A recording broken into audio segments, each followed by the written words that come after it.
negotiations here, developing countries, including Ghana and Africa for that matter, are pushing very hard to see how we can increase pledges, increase inflows beyond the 250 billion that was given last year in Baku, Azerbaijan.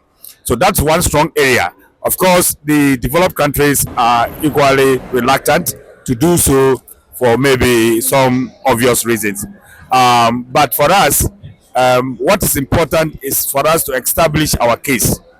Africa is also pushing alongside that, that we have a special circumstance. Why do we say we have a special circumstance? Africa is only contributing about 4% of global emissions.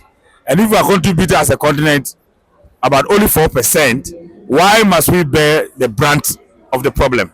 That's why we are saying that yes, we understand that we are all developing countries that you need to help. But when it comes to Africa, our situation is different. There are other developing countries that are also emitting a lot. For example, China is a developing country, but China is emitting a lot. So you cannot classify Ghana and China in the same bracket just because we are all developing countries. So we want Africa seen as a special case. And that's one important area of the negotiations that Africa, including Ghana, is pushing for. No, we would converge where we need to converge, and then we divert where we need to divert.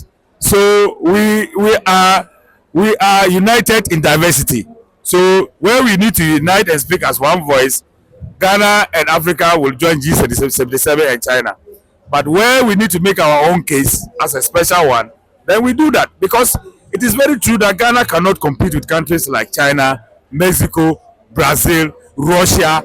All these countries are developing countries. But truth be told, in terms of emissions, we are nowhere near. And so we can't lump all of us into that particular bracket. We need that differentiation at some point. But of course, there are common areas where we need to work together, in order to ensure that our mutual benefit is achieved.